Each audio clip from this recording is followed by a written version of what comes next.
Hi Mikel, you must have enjoyed that. Really happy. I think it was a big performance. I think it was a really good football match from both sides. I think Leicester had their moments as well, and they did a lot of good things in the game. And overall delighted because we got the result that we wanted. 2 goals from Gabriel Jesus, an excellent performance from Alexander Zinchenko. Are you going to be ringing Pep Guardiola up to see if he's got any other to maybe borrow? We know what Gavi can do. He scored 2, assists 2, and he's still disappointed in that dressing room because he said he could have scored 4. That's the standard, that's the mentality. You want to go to a different level, you need that mentality. Speaking of new signings, Gabriel Jesus, he's pretty frightening for defenders, right?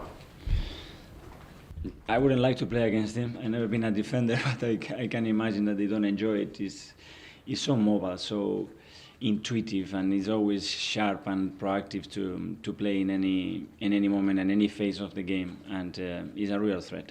And the atmosphere was very, very good again within the stadium. Do you feel like the fans are as close as ever to you and the team this season? We are telling them, I think every day that we play, it gets better and better. What they've done today with William Saliba after scoring the own goal is something that in my career I haven't seen. And that shows the connection and shows really to be there when it matters and when it's difficult for somebody.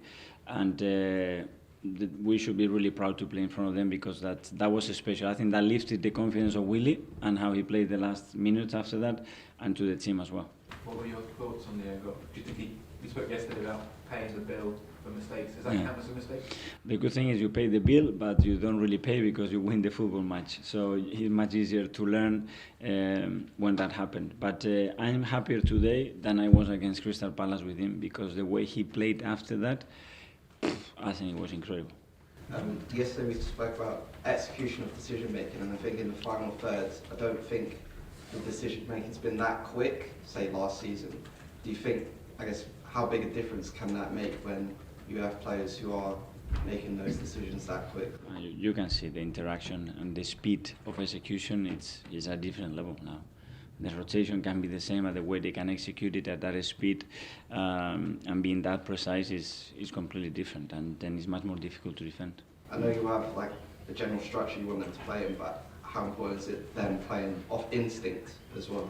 Within that structure, within that shape, within that unit, you have the freedom to decide and occupy any space, and they know that we work on that every single day. Mikel, the big question with Gabriel is whether he'll be able to maintain that sort of level throughout the season, because obviously he didn't play as regularly at City. Yeah. Do you have any doubts that you'll be able to keep him at that level? That's why we are getting him off as well, because I think he's played 18 starts in the last 2 seasons, and we're going to demand him to start a lot of games, so we have to manage that load when we can. The way we train as well is different, and we have to be on top of that, and hopefully we are. I think you had 19 shots today. You look at Bukayo and Gabriel Martinelli, they also seem to have been lifted by having Jesus in the middle. Has his presence really made a big difference to those guys? I think he lifts the standards, the way every day he's training, the way he's talking today, the way they are connecting. I think it's very natural, but at the same time, it's pretty impressive to do it that quickly. But then we are asking other players to score goals as well. Granit is arriving in the box. He should have scored last week. He should have scored 2 today because he had another header. And that's what we need. If we want to be at the top, we're going to have to score a lot of goals, and we cannot rely on 2 or 3 players. You mentioned Granit there. Obviously, he's contributing a lot more to the attack. How important is he to the system in terms of contributing to the attack? Is to play the role that we want, and Granit has certain characteristics, but we can develop other characteristics because he has the ability to do it. And when Fabio Vieira plays in that position, he will have a different role because his qualities are different, and the same with Martin. But the team has to adapt, but the players as well have to have at least playing there the eye on goal and having the feeling that I want to score.